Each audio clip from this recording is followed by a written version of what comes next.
Hi guys, ఎలా ఉన్నారు అందరూ? Welcome back to Java plus DSA master on codes part 11.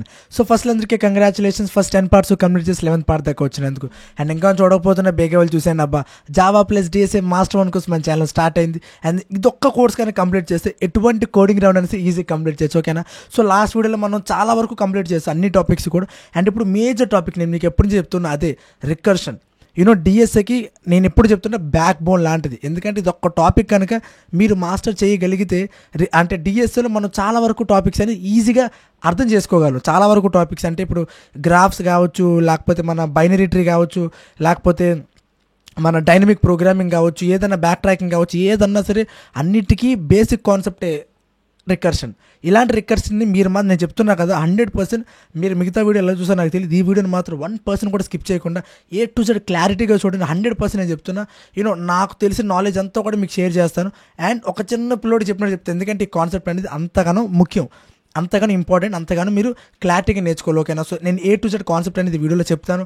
Recursion అంటే ఏంది, అసలు ఎందుకు వచ్చింది, దీనివల్ల ఉపయోగం ఏంది, అంటే ఆల్ లూప్స్ అనే కాన్సెప్ట్ ఉంది కదా, సో దీనివల్ల ఉపయోగం ఏంది, ఇది అసలు కొత్తగా ఉంది. ఆల్రెడీ మన ఛానల్లో నేను ఫంక్షన్స్ ఇంకా మెథడ్స్ అనేవి ఆల్రెడీ చెప్పేసి ఉన్నాను. So I hope you have already scene that video, ఎందుకంటే అది కైండ్ ఆఫ్ ప్రీ రిక్విజైట్స్ లాంటిది, అది వస్తేనే ఇది అర్థం అవుద్ది. సో ఐ హోప్ మీ అందరికి కూడా ఫంక్షన్స్ అంటే ఏంటి అంటే ఏంటో తెలుసు అని ముందే అనుకుంటున్నాను, ఓకే?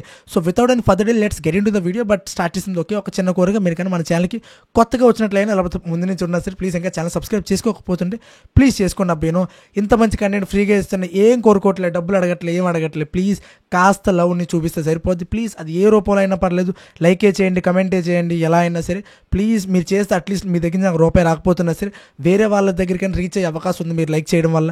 మీ లైక్ విలువ మీకు తెలియకపోవచ్చు, బట్ నాకు చాలా ఎక్కువ. సో ప్లీజ్ వీడియోకి ఒక మంచి లైక్ చేయండి. ఇప్పుడు ఏం అవసరం లేదు, వీడియో మొత్తం పూర్తిగా చూసాక హాయిగా చూడండి. నచ్చితే నా అప్పుడు వీడియోకి లైక్ చేసి ఛానల్ సబ్స్క్రైబ్ చేయండి, ఓకేనా? సో ఇంతకుమించి కాయగూర బేరాలు ఏమొద్దు. So without any further day let's get into the video bro. So ఇంక స్టార్ట్ చేద్దాం పదండి. సో రికర్షన్ అంటే ఏంటో ఒకసారి రాసిన చదువుదాం. సో ఏంటంటే recursion is a technique of making a function calling it self అంటే ఏంటంటే మీకు ఆల్రెడీ ఫంక్షన్స్ అనేది తెలుసని నా ఫీలింగ్. సో నేను మీకు ఎలా ఎక్స్ప్లెయిన్ చేస్తాను, I hope you have already seen the video. ఆ వీడియో చూసాను అనుకుంటున్నాను, అందుకే ఆ వీడియోలో నేను చెప్పిన ఒక ఎగ్జాంపుల్ ఇక్కడ వాడతాను. సో ఏం చెప్పానంటే నేను ఆ వీడియోలో డీజే టిల్లు అని చెప్పాను. సో డీజే టిల్లు అనేవాడు ఏంటంటే ఏం చేస్తాను, నువ్వు ఆ డీజే టిల్లు కానీ పిలిస్తే, అంటే అది ఒక ఫంక్షన్ అయితే, డీజే టిల్లుని ఒక ఫంక్షన్ అయితే అర్థమవుతాను. నువ్వు ఆ డీజే టిల్లు కానీ పిలిస్తే అటు వెంటనే నువ్వు చెప్పగానే గొయ్యి తవ్వేసి శవాన్ని కప్పెట్టేస్తాడు, హైట్ ఎంతో కొలుస్తాడని చెప్పాను. మీకు గుర్తుందో లేదో, ఓకే? సో ఏంది బేసిక్గా డీజే టిల్లు కావచ్చు, ఏదైనా సరే అది ఏంది బేసిక్గా ఒక ఫంక్షన్. ఏంటి, పిలవగానే ఒక పని చేస్తుంది, అవునా కదా? ఫంక్షన్ అదే something code is return somewhere, if you call that function name it will do something for you. Just నీ చేయాల్సిన ఏదైనా పేరు పిలవడం అంతే. జస్ట్ లైక్ ఆ రోజు నేను చెప్పిన డిజిటల్ పేరు పిలిస్తే సరిపోద్ది, అది వెంటనే నీకోసం పని చేసి ఇచ్చేస్తుంది, ఓకే? సో ఇప్పుడు రికర్షన్ అనే కాన్సెప్ట్ ఇందులో ఎక్కడి నుంచి వస్తుంది అంటే సింపుల్ ఫండా. సో ఏంటంటే ఒకవేళ ఇఫ్ ఎట్ ఆల్ డీజే టిల్లుగాడు పని చేస్తూ ఇప్పుడు ఆడు చేసిన పని ఆడు మళ్ళీ చేయాలనుకుంటున్నాడు, అంటే వాడే పిలుచుకున్నాడు అనుకో. ఇప్పుడు నేను ఆయన పిలిచాను అనుకో, ఒక లెక్క ఆడు పని చేసి ఇచ్చేస్తాడు. ఆడే పిలుచుకుంటే జస్ట్ ఇమాజిన్, వాడే పిలుచుకుంటే, అంటే జస్ట్ లైక్ దాట్. ఒకసారి ఇక్కడ మన కోడ్ చూసుకుంటే, ఇప్పుడు ఇది మన మెయిన్ కోడ్ అనుకో, ఇది మన మెయిన్ కోడ్, ఇది ఆ డీజే టిల్లు అంటే ఒక ఫంక్షన్, ఓకే? ఒక ఫంక్షన్, ఇది ఒక ఫంక్షన్. ఇప్పుడు మనం ఏం చేస్తున్నాం అంటే ఇక్కడ ఈ ఫంక్షన్ పిలుస్తున్నాం, అవునా కదా? సో ఈ కోడ్ అంతా ఏదైతే ఉందో కోడ్ అంతా కూడా ఎగ్జిక్యూట్ అవుతుంది, అవునా? సపోజ్ ఈ కోడ్ అనేది 10 లైన్లు అనుకుందాం, 10 లైన్స్. ఈ కోడ్ అనేది 10 లైన్లు అనుకుందాం, ఓకే? సో ఇప్పుడు ఏం జరుగుతుందంటే ఏ క్షణం అయితే ఇక్కడ నేను ఇక్కడ వరకు వచ్చాను. సో ఈ క్షణం ఆ ఫంక్షన్ పేరు పిలుస్తున్నాను, పిలవగానే 10 లైన్లు అనేది ఎగ్జిక్యూట్ అవుద్ది. ఇదైతే క్లియర్ కదా? సో ఇప్పుడు ఏదో 8వ లైనో ఏదో మళ్ళీ ఫంక్షన్ పేరే ఉంది, అదవుతుంది. అంటే బేసిక్గా ఎవడో పిలిచేవాడు ఇన్నాళ్ళు నువ్వు, కానీ ఈసారి ఎవడో పిలిచాడు, ఓకే? పిలిచాక అది ఎగ్జిక్యూట్ చేస్తున్న టైంలో ఆ 8వ లైను ఈ పేరే ఉంది మళ్ళీ. అంటే ఇప్పుడు ఈ లైన్ ఏదైతే ఉందో ఇది మళ్ళీ ఇదే ఫంక్షన్ పిలుస్తుంది, అంటే ఇక్కడ మళ్ళీ ఇదే 10 లైన్ల కూడా ఎగ్జిక్యూట్ అవుతుంది ఇక్కడ, అవునా కదా? అంటే బేసిక్గా ఇక్కడ ఏముందంటే ఇదే 10 లైన్ల కోడ్ ఉంది, అవునా? అండ్ నువ్వు కరెక్ట్గా అబ్జర్వ్ చేస్తే అదే 10 లైన్ల కోడ్ ఇక్కడ కూడా ఉంది కదా, అదే 10 లైన్ల కోడ్ 8వ లైన్ మళ్ళీ ఇదే, అవునా? మళ్ళీ ఇదే అంటే మళ్ళీ ఇదే కాల్ అవుతుంది దాన్నే, అవునా? అందులో 8వ లైన్ మళ్ళీ అదే, అవునా? మళ్ళీ అదే కాల్ అవుతుంది ఇక్కడే కాల్ అవుతుంది. నేను జస్ట్ మీకు రిఫరెన్స్ కోసం కొత్త గీస్తున్నాను, కొత్త ఏం క్రియేట్ అవ్వట్లే.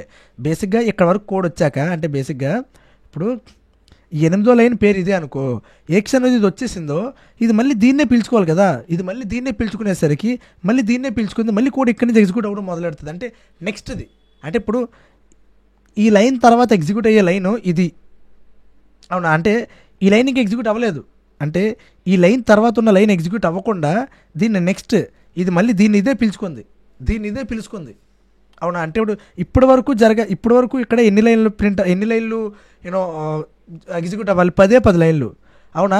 ఇప్పుడు చాలా సింపుల్గా ఇది ఇలా పిలిచాక అంటే ఈ 9వ లైన్ ఇప్పుడు ఈ 10 లైన్లు మళ్ళీ పిలుస్తుంది, అవునా? ఈ 10 లైన్లు మళ్ళీ పిలుస్తుంది. కరెక్ట్గా ఆలోచించు, ఈ 10 లైన్లు మళ్ళీ పిలుస్తుంది, ఆ 10 లైన్లు 9వ లైన్ మళ్ళీ ఇదే, అంటే ఆ 9వ లైన్ మళ్ళీ దీన్నే పిలుస్తుంది. అంటే ఏమంటే డేజావు లాగా జరిగిందే మళ్ళీ జరుగుతుంది. ఇప్పుడు నీకు ఒక డౌట్ రావాలి, ఇదేదో ఇన్ఫైనైట్లా ఉందే అని అనిపిస్తుంటుంది కదా. ఎందుకంటే ఈ 9వ లైన్ మళ్ళీ దీన్నే పిలుస్తుంది, పిలిచాక మళ్ళీ ఇలా ఎగ్జిక్యూట్ అవుద్ది, మళ్ళీ 9వ లైన్ మళ్ళీ దీన్నే పిలుస్తుంది, మళ్ళీ ఎగ్జిక్యూట్ అవుద్ది, మళ్ళీ 9వ లైన్ మళ్ళీ దీన్నే పిలుస్తుంది, మళ్ళీ ఎగ్జిక్యూట్ అవుద్ది, మళ్ళీ 9 మళ్ళీ ప్రతిసారి కూడా. అంటే ఇప్పుడు నన్ను నేనే పిలుచుకున్నాను అనుకో, మళ్ళీ ఇలా జరుగుతూ ఏదో ఒక ప్రాసెస్లో నన్ను ఎక్కడైతే నేను పిలుచుకుంటున్నాను, అంటే ఇప్పుడు ఈ లైన్లో నన్ను నేనే పిలుచుకుంటున్నాను, ఇలా వచ్చాను ఇక్కడికి వచ్చేసరికి మళ్ళీ నన్ను నేనే పిలుచుకుంటున్నాను, ఇలా వచ్చాను నన్ను మళ్ళీ నేనే పిలుచుకుంటున్నాను, ఇలా అంటే బేసిక్గా ఆలోచించు, ఇక్కడ నేను మళ్ళీ నేనే పిలుచుకుని కింద ఇంకా ఎగ్జిక్యూట్ అవ్వలేదు, బట్ అవ్వకూడదంటే అవ్వాలి, అవునా కదా? అవ్వాలి ఖచ్చితంగా. బట్ ఏముంది, ఇక్కడికి వచ్చేసరికి నేను మళ్ళీ పిలుచుకుంటున్నాను, అలా మళ్ళీ పిలుచుకుంటూనే ఉంటాను, స్టాప్ లేదు. అందుకోసం డెఫినెట్గా నీకేదో అర్థమవుతుంటుంది, ఏదో ఇన్ఫైనైట్ లాగా వెళ్ళిపోద్దేమో అనిపిస్తుంది. సో బేసిక్గా ఏం కావాలి కూడా, ఒక చెక్ కూడా కావాలి, ఏదో ఎక్కడో ఒక ఏమంటారు ఒక బ్రేక్ లాంటిది ఆపాల్సింది కూడా ఉండాలి. అంటే ఇప్పుడు మన మానాడు సినిమాలో ఆ 10వ తారీఖుని దాటెత్తే ఆగిపోద్ది కదా, సేమ్ అదే విధంగా ఏదో ఒక చెక్ ఉండాలి, సంథింగ్ లైక్ దీన్ని ఆపగలగాలి. ఎందుకంటే ఒక ప్రాబ్లం అయితే కనబడుతుంది, బట్ నేను ఫస్ట్ థింగ్ రికర్షన్ అంటే ఏంటో అర్థమైందా? నేను ప్రాబ్లము సొల్యూషన్ దాకా వెళ్ళిపోతున్నాను, కానీ ఫస్ట్ రికర్షన్ అంటే ఏంటో అర్థమైంది, జస్ట్ నన్ను నేను మళ్ళీ పిలుచుకోవడం, దట్స్ ఇట్. ఫస్ట్ ఇది ఒక ఐడియా తెచ్చుకోండి. నేను డైరెక్ట్గా ఫస్ట్ పేజ్లో ఇంతగా దూరం వెళ్ళి ఉండకూడదు, ఓకే? ఫస్ట్ ఇదైతే ఐడియా వచ్చిందా, ఆ ఫంక్షన్ని అదే మళ్ళీ పిలుచుకోవడం, జస్ట్ లైక్ దిస్. ఇక్కడ నువ్వు అబ్జర్వ్ వచ్చే ఇది ఒక ఫంక్షన్ పేరు, ఓకే? ఈ ఫంక్షన్లో ఈ బేస్ కండిషన్ ఎందుకు అనేది పక్కన పెడితే ఇదిగో దీన్ని ఇదే మళ్ళీ పిలుచుకుంటుంది, ఓకే? ఇదే పేరు, ఈ ఫంక్షన్ పేరు అందులోనే ఉంది మళ్ళీ. అంటే ఈ కోడ్లో ఎగ్జిక్యూట్ అవుతూ ఇక్కడికి వచ్చేసరికి ఇది మళ్ళీ దీన్నే పిలిచింది, అంటే మళ్ళీ కోడ్లో ఎగ్జిక్యూట్ అవుతుంది, మళ్ళీ ఇదే లైన్ అవుతుంది, మళ్ళీ దీన్నే పిలిచింది, మళ్ళీ ఇలా ఎగ్జిక్యూట్ అవుతుంది, మళ్ళీ దీన్నే పిలిచింది. అర్థమైందా? అలా పిలుస్తూనే ఉంది.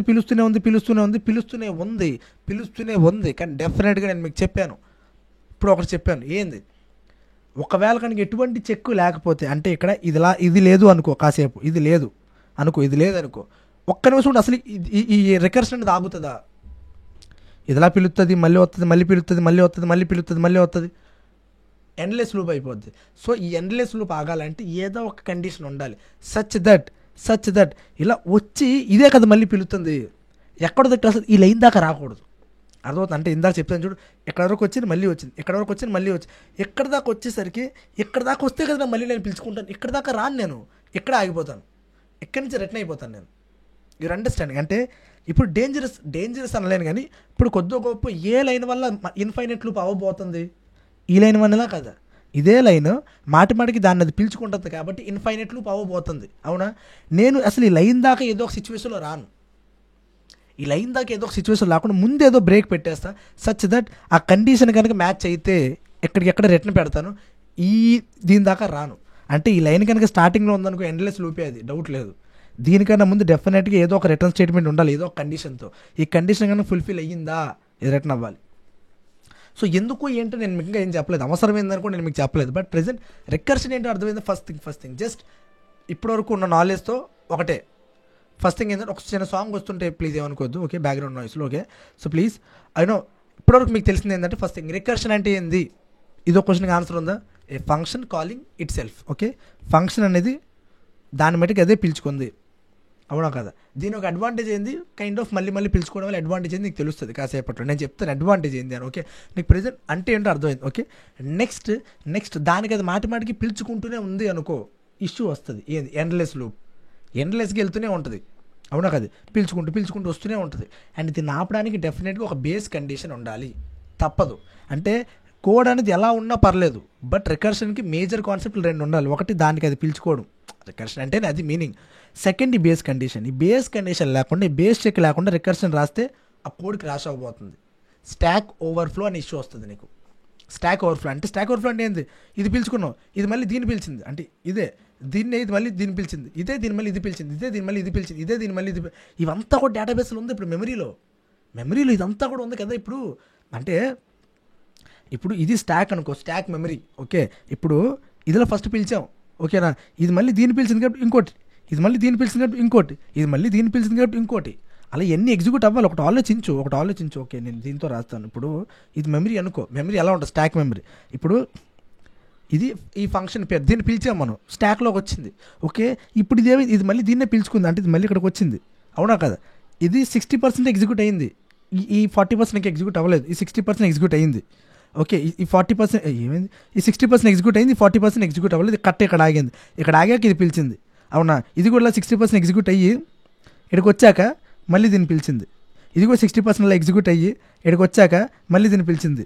అంటే ఇందులో ఏ ఒక్కదానికి కూడా 40% ఇంకా ఎగ్జిక్యూట్ అవ్వలేదు. ఓకే, ఇలా దీనికి వల్ల 60% జరిగి ఇలా పిలిచి ఇంకోసారి పిలిచింది. ఒకవేళ ఆలోచించు, ఇది కనుక ఎండ్లెస్గా నువ్వు కనుక బ్రేక్ పెట్టకపోతే ఏం జరుగుద్దంటే, ఇది మెమరీ కదా, అవునా కదా, ఇది మెమరీ, అవునా. ఇది కనుక ఇలా దాటేసింది అనుకో, స్టాక్ కంటే ఒక స్పేస్ ఉంటుంది కదా, ఇంత సైజ్ ఇంత స్పేస్ అని, దాన్ని దాటేసింది అనుకో, స్టాక్ ఓవర్ఫ్లో అని ఇష్యూ వస్తుంది నీకు. ఓకే, సో డెఫినెట్గా రికర్షన్లో బేస్ కండిషన్ అనేది చాలా ముఖ్యం. ఓకే, బేస్ కండిషన్ పెడితే అడ్వాంటేజ్ ఏంటంటే ఏం జరుగుతుందంటే ఇది నెక్స్ట్ టైం ఇప్పుడు ఇది బేస్ కండిషన్ అనుకో, ఇందులో ఉంది బేస్ కండిషన్, ఉంది. ఇలా వచ్చేసరికి ఇక్కడే బేస్ కండిషన్ తగిలేయడం వల్ల అర్థమైందా, ఇక్కడే బేస్ కండిషన్ తగిలేయడం వల్ల ఇక్కడి నుంచి రిటర్న్ అయిపోయింది. అర్థమైందా, నేను మెమరీలో ఎలా అవుద్దామని చెప్పాను, ఇక్కడి నుంచి ఇక్కడే రిటర్న్ అయిపోవడం వల్ల ఇప్పుడు ఎట్టా వచ్చేసినాం మనం. వచ్చేసి ఇది ఇప్పుడు లూప్ నుంచి ఏమైంది, ఇది ఇప్పుడు స్టాక్ నుంచి వెళ్ళిపోయింది, ఎగ్జిక్యూట్ అయిపోయింది కదా, స్టాక్ నుంచి వెళ్ళిపోయింది ఇది. ఓకే, నెక్స్ట్ ఇదేమవుద్దంటే ఇప్పుడు ఇది ఉంది కదా, ఇప్పుడు ఈ మిగతా 40% ఇలా అయిపోద్ది, ఈ మిగతా 40% రన్ అవుద్ది, మిగతా 40% కూడా రన్ అయిపోయింది. ఇప్పుడు మిగతా 40% రన్ అవుతే ఏం జరుగుద్ది, మిగతా 40% రన్ అయితే సింపుల్గా ఇది కూడా పోద్ది. ఓకే, అండ్ నెక్స్ట్ ఏం జరుగుద్ది, నెక్స్ట్ ఇప్పుడు ఇది ప్రింట్ అవ్వాలి, ఇది రన్ అవుద్ది, ఈ మిగతా 40%, అవునా. ఈ మిగతా 40% రన్ అయ్యాక కూడా ఇది కూడా పోద్ది ఇప్పుడు. ఓకే, అండ్ నెక్స్ట్ ఈ మిగతా 40%, ఓకే, దాని నెక్స్ట్ ఇది కూడా పోద్ది, దాని నెక్స్ట్ ఈ మిగతా 40%, దాని నెక్స్ట్ ఇది కూడా పోద్ది, దాని నెక్స్ట్ ఈ మిగతా 40%. అప్పుడు అది చెయ్యమ్మ,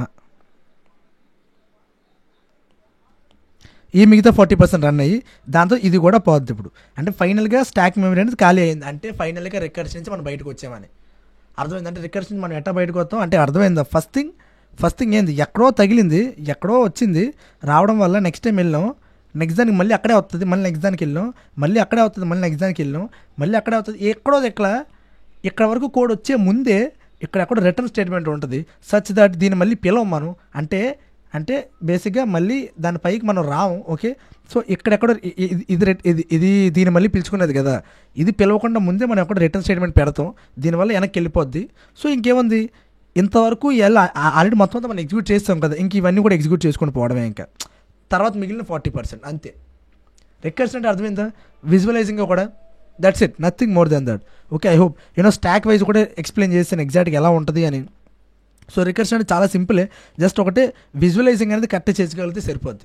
ఓకే, ఆ విధంగా ఎలా వెళ్తుంది అని అర్థమవుతుంది. ఎక్కడైతే పేరు పిలుచుకున్నా నెక్స్ట్ దానికి వెళ్తుంది. నెక్స్ట్ దానికి వెళ్ళడం అంటే అదే ఫంక్షన్ మళ్ళీ పైకి వచ్చింది స్టాక్లో, అదే ఫంక్షన్. అంటే స్టాక్లో ఏముంటాయి, ఇప్పుడు మనం ఏదైతే పనులు చెయ్యాలో అవంతా కూడా ఒక్కొక్క పనిగా స్టాక్లో మనం పెడతాం. ఇప్పుడు ఆ పనే మనం అన్నిసార్లు చేయాల్సి వస్తుంది. సో ఆ పని కనుక నువ్వు చెక్ పెట్టకపోతే ఆ స్టాక్ దాటేస్తుంది అది, అవునా. స్టాక్ అనేది ఇంతే ఉండింది అనుకో, ఇలా పెడుతూ స్టాక్ని దాటేస్తుంది, ఓవర్ఫ్లో ఇష్యూ వస్తుంది. ఓకే, దాటక ముందే నువ్వు ఏదో ఎక్కడి దగ్గర చెక్ పెట్టాక ఏమంటారు ఆ ఫంక్షన్ అది పిలుచుకునే ముందే రిటర్న్ స్టేట్మెంట్ పెడతాం. సో ఇంక ముందానికి వచ్చేస్తాం కదా, ఇంకేముంది ఇవన్నీ కూడా రన్ చేయాలంతే. అన్నీ రన్ చేయాలంటే అన్నింటిలో ఆల్రెడీ 60% రన్ అయిపోయాయి. 60% రన్ అయ్యి ఈ లాస్ట్ దాంట్లో 40% రన్ చేసి వెనక్కి రావడం, మళ్ళీ లాస్ట్ దాంట్లో 40% రన్ చేసి వెనక్కి రావడం, అలా అన్ని రన్ చేస్తూ అయిపోయింది, దట్స్ ఇట్. సో అంటే ఏంది, ఎలాగా మెమరీ వైజ్లో ఎలా స్టోర్ అవుతుంది అన్నీ కూడా అర్థమై ఉంటుంది. ఐ హోప్ స్టాక్ వైజ్గా కూడా ఎలా స్టోర్ అయ్యింది అంతా కూడా అర్థమైంది కదా. So I hope now I guess you are able to relate with this. Okay, so ఇది ఏంది రికర్సివ్ మెథడ్. ఓకే, ఇది బేస్ కండిషన్. ఇది లేకపోతే ఎంజీ అయిపోద్ది కోడ్ ఫర్ ష్యూర్. ఓకే, ఈ బేస్ కండిషన్ ఖచ్చితంగా లేకపోతే ఏ ఇష్యూ వస్తుంది, స్టాక్ ఓవర్ ఫ్లో అని ఇష్యూ వస్తుంది for sure. So I hope you have understood right. ఇది ఓకే. ఇక్కడ మనం ఎలాంటి పెట్టుకుంటామంటే you know depending on your problem. Okay, ఆ ప్రాబ్లం ఏందంది నేను నెక్స్ట్ దాంట్లో చూపిస్తాను. ఇప్పుడు first some, let's do the first some. Okay, so ఇప్పుడు నేను మిమ్మల్ని క్వశ్చన్ ఇచ్చాను. క్వశ్చన్ ఏంటంటే print some of first 10 numbers అంటే ఫస్ట్ 10 నెంబర్స్ ఎన్ యూజర్ ఇస్తాడు ఎన్ ఎంత అని, some of first n numbers print చేయని రాస్తాం. ఇప్పుడు మీరు సింపుల్గా ఏం చేస్తారంటే యూజర్ దగ్గర నుంచి ఇన్పుట్ అడుగుతారు, int n is equals to SC dot next int అని రాస్తారు. అవునా, ఇంట్ తీసుకున్నారు. దాని నెక్స్ట్ ఏం రాస్తారంటే for int i is equals to 0, i less than n, i plus plus ఇలా రాసి సింపుల్గా ఇక్కడ sum is equals to int sum is equals to 0 అని రాసి sum is equals to sum plus i అని రాస్తారు. అయిపోయిందా? లేకపోతే sum is equals to sum plus is equals to I అని రాస్తారు. అంతే, లాస్ట్లో ప్రింట్ సమ్. అంతే కదా, సింపుల్గా ఫర్ లూప్తో చేయొచ్చు. ఆ సమ్ని ఫర్ లూప్తో సింపుల్గా చేయొచ్చు. I know. రికర్షన్ ద్వారా ఎలా చేస్తారు? రికర్షన్ అంటే బేసిక్గా మీకు అనిపించవచ్చు అంటే నీకు రికర్షన్ అనే దాని యొక్క అడ్వాంటేజ్ ఏంటంటే లూప్స్లో చేసే ప్రతి సమ్ము కూడా నువ్వు రికర్షన్లో చేయగలవు. బట్ రికర్షన్లో చేసే ప్రతి సమ్ము కూడా నువ్వు లూప్స్లో చేయలేవు. అర్థమైంది ఎందుకు రికర్షన్ మాస్టర్ చేయడం? అర్థమైందా? లూప్స్ అనేది చాలా ఈజీ కాన్సెప్ట్ రికర్షన్తో పోలిస్తే. చాలామందికి బురిపించకపోద్ది లిటరల్గా. నాకు స్టార్టింగ్లో అయితే నేను చెప్పలేను ఎంతగానో అది ఏంది అసలు, ఇది ఏంది, ఏవేవో ఉన్నాయని అని డౌట్ వచ్చేస్తుంది. అర్థమైందా? So I will explain you very clearly, but as of now just listen whatever I'm telling. Okay, so ఏంటంటే లూప్స్ ఇంపార్టెంట్. లూప్స్ రికర్షన్ అనేది చాలా ఎక్కువ ఇంపార్టెన్స్ వస్తుంది అండ్ అర్థం చేసుకోవడం కాస్త కష్టం అవుద్ది, but not an issue. Okay, so some of 10 numbers అనేది మనం బేసిక్గా లూప్స్ ఎలా చేయాలి మీ అందరికీ తెలుసు అని నాకు తెలుసు, మీకు తెలుసు అని. ఓకే, ఇప్పుడు ఈ రికర్షన్ ఎలా చేయాలంటే ఇదిగో ఇక్కడ బేసిక్ ఇది మెయిన్ ఫంక్షన్ కదా. ఇప్పుడు సింపుల్గా మీకు ఫంక్షన్స్ అంటే తెలిసే ఉంటుంది. ఓకే, సో రికర్షన్కు just is a kind of అదొక process happening in a function. అవునా కదా? ఏంటిది? అదొక process happening in a function. అవునా కదా? సో ఒక ఫంక్షన్లో మాత్రం జరుగుతుంది. మన మెయిన్ ఫంక్షన్లో ఒకటే చేయలేం ఫర్ షూర్, మీకు తెలుసు కదా. మెయిన్ ఫంక్షన్ మళ్ళీ మనం పిలవరు కదా ఎవరు కూడా. ఓకే, అది వేరే ఒక ఫంక్షన్లో మాత్రం జరుగుతుంది, ఎందుకంటే దాన్ని అదే పిలుచుకోవాలి కదా. ఓకే, సో ఇప్పుడు బేసిక్గా ఎప్పట్లానే ఒక ఫంక్షన్ మీకు ఫంక్షన్ అనేది తెలుసు కదా. ఇక్కడ బేసిక్గా ఈ ఫంక్షన్ ఏదైతే ఉందో రికర్షన్ మర్చిపోండి, ప్రెసెంట్ రికర్షన్ ఉందని మర్చిపోండి. ఈ ఫంక్షన్ ఏదైతే ఉంది ఫంక్షన్ ఏం చేస్తుందంటే దాని కనుక n అనే ఒక నెంబర్ ఇస్తే some of first n numbers అది చెప్పేస్తుంది. ఓకే, ఇదిగో సమ్ ఆఫ్ ఇంత వస్తుంది, అది రిజల్ట్లో స్టోర్ చేసి ప్రింట్ చేసేస్తున్నాం. ఓకే, ఇది ఎలా అవుతుందని దేవుడికి ఎరుకు ప్రెసెంట్. బట్ ప్రెసెంట్ నీ ఎక్కడ వరకు వచ్చిన నాలెడ్జ్లో ఏంటంటే ఈ సమ్ అనే ఫంక్షన్ ఏం చేస్తుంది, దానికి n అనే ఒక నెంబర్ ఇస్తే అది sum of first n numbers print చేసేస్తుంది. ఈ లోపల లూప్స్తో జరుగుతుందా రికర్షన్లో జరుగుతుంది దేవుడికి ఎరుకు. ప్రెసెంట్ మాత్రం ఇది ప్రెసెంట్ ఉన్న నాలెడ్జ్తో. ఓకే, ఇది మీరు అర్థం చేసుకోవాలి ఫస్ట్ థింగ్. ఓకే, ఇప్పుడు రికర్షన్ దీంట్లో ఎలా ఇంటిగ్రేట్ చేస్తారు? ఇక్కడ సింపుల్గా మీరు ఫర్ లూప్ వేసి లాస్ట్లోని ఆ వచ్చిన ఆన్సర్ని రిటర్న్ n అని కొడితే అయిపోద్ది. ఫర్ లూప్ ద్వారా వచ్చిన ఆన్సర్ని ప్రింట్ చేయకుండా రిటర్న్ కొట్టేస్తే అది అందులో ప్రింట్ అయిపోద్ది, ఏదో అయిపోద్ది. Okay, that's not an issue. Okay, loops ద్వారా. బట్ రికర్షన్ ద్వారా ఎలా అంటే రికర్షన్ ద్వారా ఎలా అని చెప్పే ముందు నేను మీకు ఒక ఇంపార్టెంట్ పాయింట్ చెప్పాలి ముఖ్యంగా. I think every beginner will do this mistake. నేను అందుకే ముందే చెప్తున్నాను, ఈ సమ్ సాల్వ్ చేసే ముందే బేసిక్గా మీకు ఇలా స్టాక్ ఉంది కదా, ఈ ఫంక్షన్ ఇదే పిలుచుకోవాలి, ఈ ఫంక్షన్ ఇదే పిలుచుకోవాలని. మనం బేసిక్గా స్టార్టింగ్లో మనం ఏం చేస్తామంటే ఆ ఫంక్షన్ అది ఎలా పిలుస్తుంది అని చూస్తాం. మన కళ్ళతో మనం చూడడానికి ట్రై చేస్తాం. అంటే బేసిక్గా ఇప్పుడు నాకు సమ్ ఆఫ్ 10 వచ్చింది. ఇప్పుడు నేను సమ్ ఆఫ్ 10 వచ్చింది కాబట్టి ఆ ఫంక్షన్ అదే పిలుచుకుంటుంది వేరే నెంబర్తో. ఓకే, ఆ ఫంక్షన్ అదే పిలుచుకుంటుందంటే మన లోపలికి వెళ్ళిపోయి థింకింగ్లో ఎలా పిలుచుకుంటుంది, మళ్ళీ థింకింగ్లో లోపలికి వెళ్ళిపోయి ఎలా పిలుచుకుంటుంది, దాని తర్వాత ఎలా రిటర్న్ స్టేట్మెంట్ వస్తుంది, ఇవన్నీ కూడా ఆలోచిస్తారు. నేను అసలు ఏం చెప్పను. చాలామంది చెప్తారు ఇవన్నీ కూడా, నేను అసలు చెప్పే చెప్పను. ఓకే, నేను మీ అందరికీ ఒకే ఒకటి చెప్తాను, అదేంటంటే లీప్ ఆఫ్ ఫెయిత్. ఇది పదం మాత్రం మీరు గుర్తుపెట్టుకోవాలి, లీప్ ఆఫ్ ఫెయిత్. రికర్షన్ చాలా ఇంపార్టెంట్ కాన్సెప్ట్ కాబట్టి చాలా ఆచితూచి చెప్తాను. ఓకే, లీప్ ఆఫ్ ఫెయిత్ అంటే ఏంటంటే నమ్మాలి అంతే నువ్వు రికర్షన్ని. ఓకే, ఏం చేయాలి? నమ్మాలి అంతే. అంటే ఏం జరిగినా సరే కరెక్టే జరుగుతుంది, నువ్వు నమ్మేయాలి ముందు. అంటే నువ్వు కోడ్ రాసే ముందే నీ కోడ్ కరెక్టా నువ్వు నమ్మేయాలి. ఇది ఫస్ట్ థింగ్ ఏంది, నీ కోడ్ రాసే ముందే నువ్వు కోడ్ కరెక్టే రాసే నమ్మేయాలి. నీ కోడ్ కరెక్ట్ ఆన్సర్ అవుతుందా నమ్మేయాలి నువ్వు. ఓకే, నీ కోడ్ ఏంది కరెక్ట్ ఆన్సర్ అవుతుందా నమ్మేయాలి నువ్వు. ఓకే, ఈ ఫంక్షన్ నేను మీకు డైరెక్ట్గా చూపించను. ఫస్ట్ నేను డైరెక్ట్గా ఇదే క్వశ్చన్ని నేను రాసి చూపిస్తాను, such that will understand more. Okay, code రాసి చూపిస్తాను ఎలా ఆలోచిస్తున్నాను అన్నది. ఓకే, సో దట్ మీకు కాస్త ఎక్కువ రిలేట్ అవుతారు. ఓకే, సో ప్రెజెంట్ నేను యూజర్ని ఒక java.util.star. ఓకే, నెక్స్ట్ నేను యూజర్ ఫస్ట్ స్కానర్ది క్రియేట్ చేయనివ్వండి. Scanner SC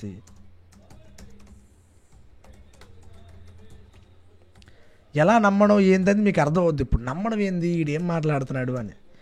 SC dot next ఇంట్. ఓకే, సో బేసిక్గా నాకేందంటే ఒకటే, నేను ఫస్ట్ థింగ్ ఒకటి నమ్మేస్తాను. ఎప్పుడు అనుకునేదే ఏంటంటే result is equals to some of 10 and system dot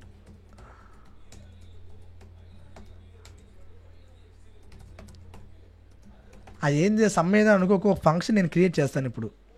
okay, so ఇప్పుడు బేసిక్ ఏంటంటే ఒక ఫంక్షన్ క్రియేట్ చేస్తాను నేను. ఫంక్షన్ పేరు సంథింగ్ లైక్ ఇంట్ సంథింగ్ లైక్ ఏంది ఆల్రెడీ మనం ముందే అనుకున్నాంగా, ఇంట్ ఎన్. ఓకే, సో ఇప్పుడు నేను కోడ్ ఇంకా రాయలేదు ఏవిని, అవునా, నేను కోడ్ ఇంకా రాయలేదు ఫర్ షూర్, కోడ్ ఇంకా మనం రాయలేదు. ఓకే, సో ఇప్పుడు బేసిక్ ఏంటంటే ఇది యాక్చువల్గా స్టాటిక్ అని రాయాలి. మనం స్టాటిక్ దగ్గర నుంచి రిఫరెన్స్ చేస్తున్నాం కాబట్టి స్టాటిక్ అంటే మీకు తెలియదు ఇప్పుడు, బట్ వాట్ ఎవర్ మనం ప్రెజెంట్ రాయాలి, లేకపోతే ఇష్యూ వస్తుంది. Okay, what ever present code ఏమి రాయలేదు నేను.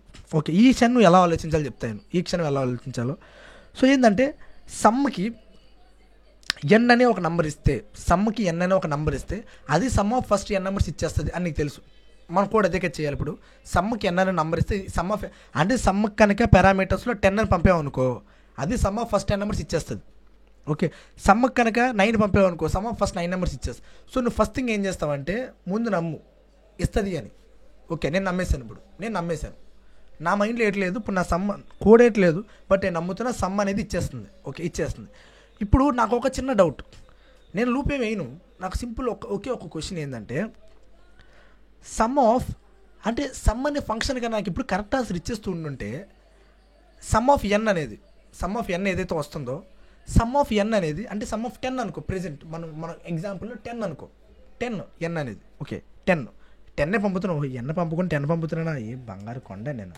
ఓకే, ప్రెజెంట్ 10 అనుకో ఎగ్జాంపుల్గా. ఓకే, సో ఇప్పుడు 10 అనుకో, 10 పంపుతున్నాను నేను. ఎందుకు ఆన్సర్ నేను ఫర్ లూప్ కట్ అయ్యాలి? నాకు 10 ప్లస్ సమ్ ఆఫ్ 9 అనేది ఆన్సరా కదా? అవును, అంటే సమ్ ఆఫ్ 9 వరకు కనుక నాకు ఆన్సరు సమ్ అంటే ఇప్పుడు సమ్ అనే ఫంక్షన్ దానికి ఏదైనా వాల్యూ పంపితే ఆన్సర్ ఇచ్చేస్తుంది, ఆ విషయం నాకు తెలుసు. ఓకే, అంటే నా దగ్గర రిసోర్స్ ఉందని నేను అనేసుకుంటున్నాను కళ్ళు మూసుకొని.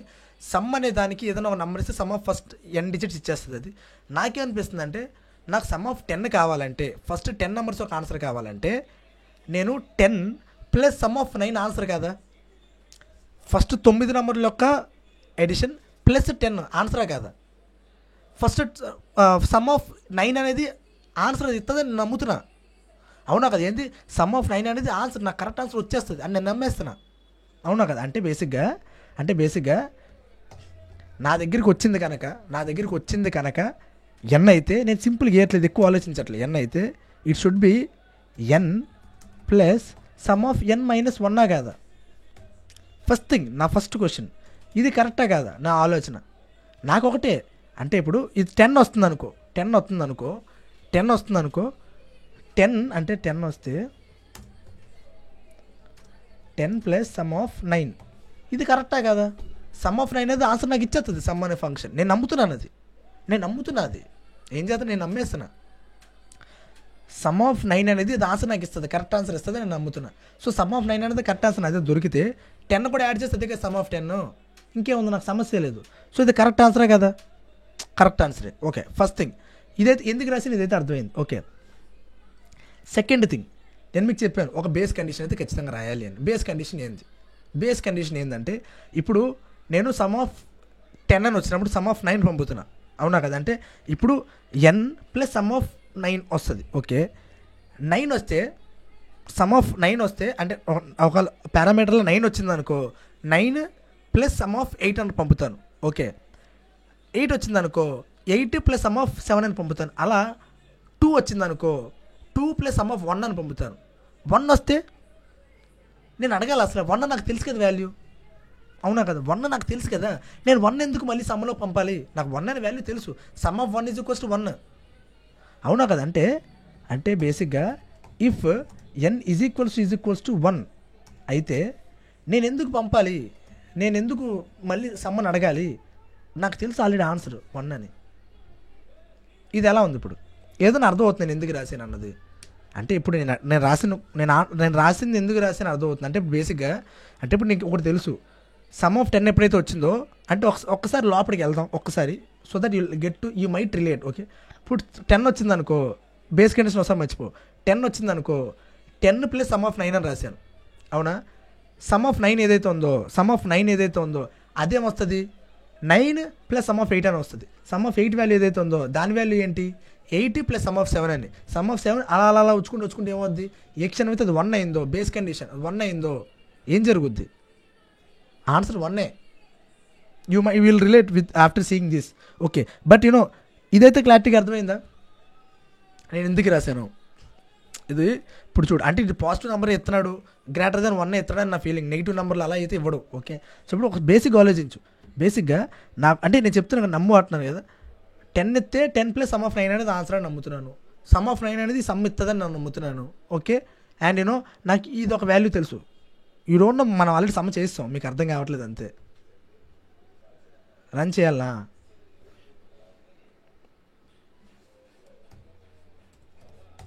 ఇదిగో 55 కరెక్ట్ ఆన్సర్, చెక్ చేసుకో.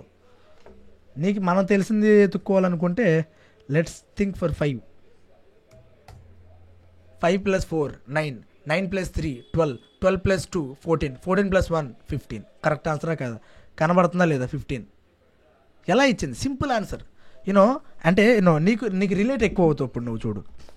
సో ఇక్కడ ఈ రాసిన కోడ్ ఇలా ఉంది, మనం ఇంకోలా రాసినాం, వాట్ ఎవర్ ఎలా రాస్తే ఏంది, ఈడలు రాసిన అంటే 0 కన్నా ఎక్కువ అయితే ఇది.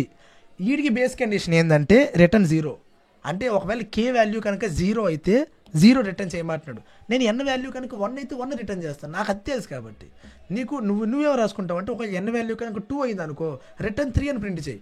అంటే సమ్ ఆఫ్ ఫస్ట్ 2 నెంబర్స్ అంటే 3 కదా, 2 + 1. బట్ ఒకటే సమస్య, వాడి కనుక 1 అనేది ఇన్పుట్కి ఇచ్చాడు అనుకో నీ కోడ్ ఇష్యూ రావచ్చు. అందుకే ఎక్కువ శాతం అందరూ కూడా 0నే రిఫరెన్స్గా తీసుకోవచ్చు, అంటే లీస్ట్ పాసిబుల్ నెంబర్. అర్థమవుతుంది, లీస్ట్ పాసిబుల్ నెంబర్ అర్థమైందా. నేను అక్కడ వాట్ ఎవర్ నేను 1తో తీసుకున్నాను, నువ్వు 0తో తీసుకో, 2తో తీసుకో, బట్ కోడ్ని అలా హ్యాండిల్ చేయి. సో బేసిక్గా ఈడల్ రాసిందంటే కే ప్లస్ సమ్ ఆఫ్ కే - 1 అంతే. ఈ కే - 1 అనేది ఆన్సర్ నాకు వస్తుంది, నాకు తెలుసు అని నమ్ముతున్నాడు. ఓకే, కే ప్లస్ ఓకే అర్థమైందా. సో బేసిక్గా ఐ విల్ నౌ ఏమంటారు విజువలైజ్ చేపిస్తాను మీకు అసలు ఆన్సర్ అనేది ఎలా వచ్చింది అని. నాకు తెలిసి మీలో కొంతమంది కన్ఫ్యూజ్ అవుతుంది, ఎట్లా వచ్చేసింది ఆన్సర్ అని. ఇప్పుడు విజువలైజ్ అయిపోతుంది, మీకు పిచ్చ క్లారిటీ వచ్చేది. సో ఏంటంటే బేసిక్గా ఏ క్షణం అయితే ఇన్పుట్ 10గా వచ్చిందో నేనేం చేసిన అంటే నేను 10 + సమ్ ఆఫ్ 9 అనేది ఆన్సర్ అని చెప్పేశాను. నేనేమంటున్నా అంటే సమ్ ఆఫ్ 9 నాకు ఎలా అవుతుందని అనవసరం, ఫైనల్కి ఇది ఆన్సర్, నేను నమ్మేస్తున్నా. దీన్ని రిటర్న్ చేస్తున్నాను నేను. ఓకే, దీన్ని రిటర్న్ చేయాలంటే ఫస్ట్ దీని వాల్యూ కనుక్కోవాలి, ఆడు కనుక్కుంటాడు, నేను దాన్నే పిలుస్తున్నాను అదే ఫంక్షన్ని. ఇప్పుడు దీని వాల్యూ ఎట్టా వస్తుంది అంటే ఇది మళ్ళీ అదే ఫంక్షన్ని పిలుచుకుంటుంది, అదే ఫంక్షన్ మళ్ళీ అదే పిలుచుకుంటుంది. అదే ఫంక్షన్ ఎలా పిలుచుకుంటుంది, దాని వాల్యూ ఏంది మళ్ళీ మన కోడ్ ప్రకారమే 9 + సమ్ ఆఫ్ 8. అవునా కదా, నేను నమ్ముతున్నా ఇక్కడ ఏంటంటే సమ్ ఆఫ్ 8 అనేది కరెక్ట్ ఆన్సర్ ఇచ్చేస్తుందని నేను నమ్ముతున్నా. ఓకే, నేను నమ్ముతున్నా, ఆ నమ్మకానికి ఎందుకు అంత నేను నమ్ముతున్నాను నీకు తెలుస్తుంది. ఇప్పుడు నేను నమ్ముతున్నా సమ్ ఆఫ్ 8 అనేది కరెక్ట్ ఆన్సర్ వస్తుందని. 9 + some of 8 correct answer. Okay, some of 8 అనేది ఇప్పుడు నేను కరెక్ట్ ఆన్సర్ ఎలా నమ్ముతున్నా అంటే ఎందుకంటే సమ్ ఆఫ్ 8 = 8 + సమ్ ఆఫ్ 7. నేను సమ్ ఆఫ్ 7 అనేది ఖచ్చితంగా కరెక్ట్ ఆన్సర్ వస్తాను నేను నమ్ముతున్నా. అందుకే నేను సమ్ ఆఫ్ 8 అనేది కరెక్ట్ ఆన్సర్ వస్తాను నేను నమ్ముతున్నా. ఓకే, సమ్ ఆఫ్ 7 అనేది ఖచ్చితంగా కరెక్ట్ ఆన్సరే. ఓకే, అలా ఏందని చేసుకుంటూ నువ్వు కరెక్ట్గా గమనించు. వీడు 0 వరకు వెళ్ళాడు కానీ మనం 0 వరకు వెళ్దాం. ఓకే, చేసుకుంటూ లాస్ట్కి ఫైనల్గా సమ్ ఆఫ్ 2 వస్తుంది ఎక్కడ దగ్గర, లేకపోతే సమ్ ఆఫ్ 1 వస్తుంది. సమ్ ఆఫ్ 1 అనేది కరెక్ట్ ఆన్సర్ నేను నమ్ముతున్నా. ఎందుకంటే some of 1 value = 1 + some of 0. అవునా కదా. ఓకే, 1 + సమ్ ఆఫ్ 0 ఓకే, ఈ కోడ్ ప్రకారం, ఎందుకంటే వీళ్ళు 0తో కంపేర్ చేస్తారు కాబట్టి మనం 1తో కంపేర్ చేస్తాం. ఓకే, వీళ్ళ కోడ్నే చూద్దాం ఒకసారి. ఓకే, సో ఇప్పుడు some of 1 is equals to 1 plus sum of 0. ఇది కరెక్ట్ ఆన్సర్ నేను నమ్ముతున్నా, ఎందుకంటే సమ్ ఆఫ్ 0 వాల్యూ ఇది కరెక్ట్ ఆన్సర్ ఇస్తుంది నేను నమ్ముతున్నా.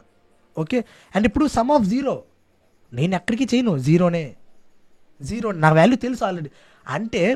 అంటే sum of 1 is equals to 1 plus sum of 0 అని నేను నమ్ముతున్నా కదా. నేను ఇది ఎందుకు నమ్ముతున్నా అంటే దీని వాల్యూ నాకు ఆల్రెడీ తెలుసు కాబట్టి. అవునా, సమ్ ఆఫ్ 0 వాల్యూ నాకు ఆల్రెడీ తెలుసు, అందుకే నేను దీన్ని నమ్ముతున్నా. అర్థమైంది, అంటే సమ్ ఆఫ్ 0 వాల్యూ నాకు ఆల్రెడీ తెలుసు కాబట్టి నేను సమ్ ఆఫ్ 1 నమ్మొచ్చా? Sum of 1 value correct answer ఖచ్చితంగా వద్దని నేను సమ్ ఆఫ్ 2 నమ్మొచ్చా? సమ్ ఆఫ్ 2 వాల్యూ ఖచ్చితంగా కరెక్ట్ ఆన్సర్ వస్తుంది నేను సమ్ ఆఫ్ 3 నమ్మొచ్చా? అవునా కదా, అంటే కరెక్ట్ ఆన్సర్ అనేది ఎవడిస్తున్నాడు? బేసిక్గా నువ్వే ఇస్తున్నావు. నీకు అనిపించవచ్చు ఎక్కడి నుంచి వస్తున్నా, నువ్వే ఇస్తున్నావు. ఒక్కదాని కరెక్ట్ ఆన్సర్ ఇస్తున్నావు, ఒకే ఒక్కదాని కరెక్ట్ ఆన్సర్ ఇస్తున్నావు. సచ్ దట్ మిగతాన్ని కూడా కరెక్ట్ అయిపోతూ పోతున్నాయి. అవునా కదా, అంటే ఇక్కడ బేసిక్గా మిగతా అంటే ఇప్పుడు ఈ సమ్ ఆఫ్ 9 అనేది ఒకటే నమ్ముతుంది, సమ్ ఆఫ్ 8 ఆన్సర్ కరెక్టే వస్తుందిలే, సో 9 ప్లస్ సమ్ ఆఫ్ 8 అనేది కరెక్టే ఆన్సర్ అని నమ్ముతుంది. సమ్ ఆఫ్ 8 అనేది ఏం చెప్తుందంటే ఈ వాల్యూ కరెక్టే, ఎందుకంటే 8 ప్లస్ సమ్ ఆఫ్ 7 అనేది ఎలా కరెక్ట్గానే వస్తుంది. సో ఆ సమ్ ఆఫ్ 7లో 8 యాడ్ చేస్తే అది ఆన్సర్ అని ఇది నమ్ముతుంది. అంటే ఇది దీన్ని నమ్ముతుంది. సమ్ ఆఫ్ 7 సమ్ ఆఫ్ 6 నమ్ముతుంది, సమ్ ఆఫ్ 6 అనేది ఖచ్చితంగా కరెక్ట్ ఆన్సర్ వస్తుందని.